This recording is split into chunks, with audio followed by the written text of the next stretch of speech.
Hi, I'm Caroline Yates, And I'm Walt Yates. and we're going to talk to you today about the current education model of motivation and our suggestions for improvement.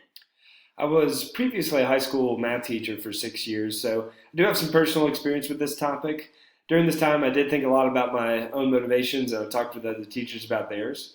This is really a topic that is becoming a statewide and national issue, and Caroline's going to highlight that issue for us first. Some statistics shown here show a staggering turnover rate for new teachers. In year one, 13% of teachers either move schools or leave the profession. In year three, that percentage increases to 33%, and by year five, 40 to 50% of all new teachers have left the profession. That same research also tells us that it takes 7 years to master teaching, which raises a very important question. If half of our teachers are leaving before they reach mastery, how can we keep them in schools for the obvious benefit to the students? There are two primary types of motivation. These are intrinsic and extrinsic motivators. Intrinsic motivators come from within. These can be things like finding a sense of belonging, mastering a skill, or finding meaning and making a difference. On the contrasting side, extrinsic motivators come from the outside. For example, money, rewards, or even the fear of failure or punishment. Motivation is best when there is a balanced combination of both intrinsic and extrinsic values. With the current model of motivation for teachers, we are estimating that 65% of motivation comes from intrinsic values and 35% from extrinsic. Teachers are intrinsically motivated by control of the classroom, mastery of a subject, and their ability to deliver that material effectively, having the ability to have a positive impact on students' lives, and lastly, by making a difference on a daily and yearly basis. Intrinsic motivators for teachers are based on appreciation from students, parents, and school leaders. There's also a sense of job security in that if you're well liked and deliver above average scores, you'll keep your job. The moment your classroom is perceived as unorganized and test scores are lower than average, there is an element of fear that a teacher could lose their job. Compensation for teachers is solely based on years of service and not tied to any performance merit. There are, however, annual performance reviews that are issued by the school principal. Walt will tell you in a little bit about these performance views in detail. So, the performance review involves 5 different categories that define a teacher's responsibilities and expectations of that teacher. The school principal will come into your class about 3 times a year out of 180 total school days to review your teaching preparation, your methods, and your delivery of the material. The review is scored on a rubric system that's shown here on the slide.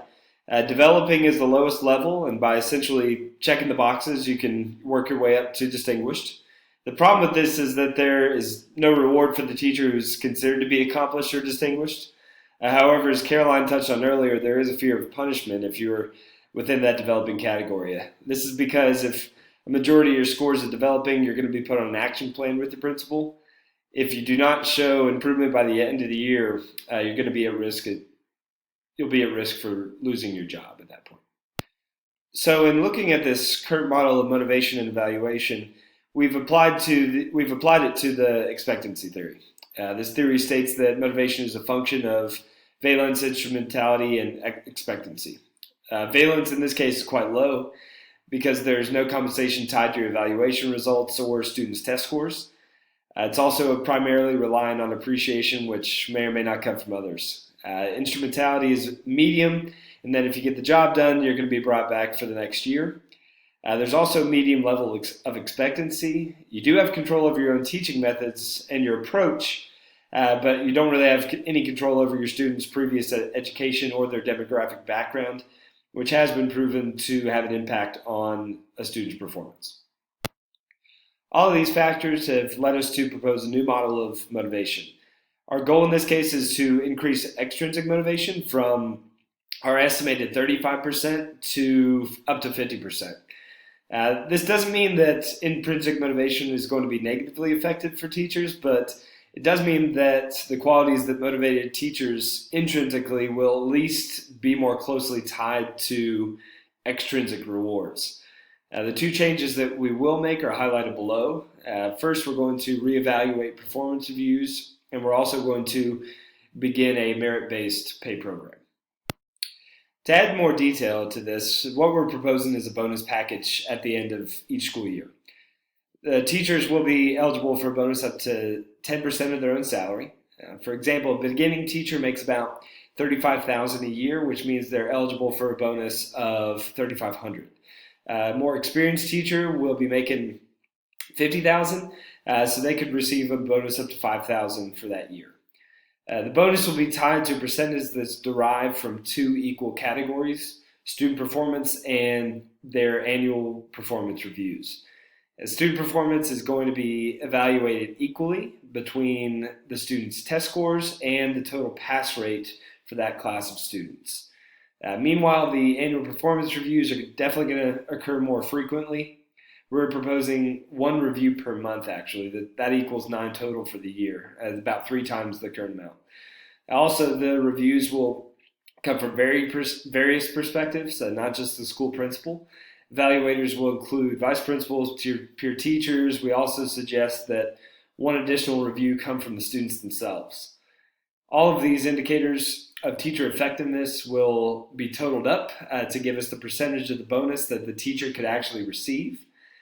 For example, if my own total was 82% as a first-year teacher, then my end-of-year bonus would be 82% of $3,500 that we mentioned. That would be about $2,870 for that year. In looking at Agwinnis's extrinsic motivation principles, our proposed model touches on each of the 5 key ideas. First, it defines and measures performance more accurately because it creates a clearer picture of performance by looking at multiple perspectives. Secondly, there will now be a reward contingent on merit where there was none previously.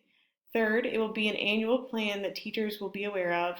Fourth, it will combine monetary and non-monetary rewards, as well as having more balance between these intrinsic and extrinsic motivators. Lastly, with various evaluation perspectives, it will eliminate most bias to help maintain justice in the reward system. As we revisit the expectancy theory that Walt outlined for us previously, by adding merit-based pay and reevaluating performance scores, we have improved both valence and instrumentality. Within valence, there will be some compensation now tied to results. And within instrumentality, expectations and methods for achieving high marks are more clearly defined, making the overall total motivation a lot higher. In closing, you can see here in the graphics shown that the cost of teacher turnover is estimated at $7 billion. That turnover also has a huge impact on students later in their lives. If they're taught by a less effective teacher, or in other words, a teacher who hasn't reached mastery in their career yet, it could cost them $50,000 in lifetime learnings. Just think about that impact if that's year after year after year as well. So the question really becomes, can we have a more positive impact by investing that $7 billion in current teachers and their bonus pay instead of having to start all over again every year? This is certainly something that we think could be a powerful change, and hopefully it's something that becomes more popular as people start to consider today's education environment. And just wanted to say thanks so much for your time today. We're looking forward to hearing your comments and feedback on our proposed model of motivation for educators. Thanks. Thanks.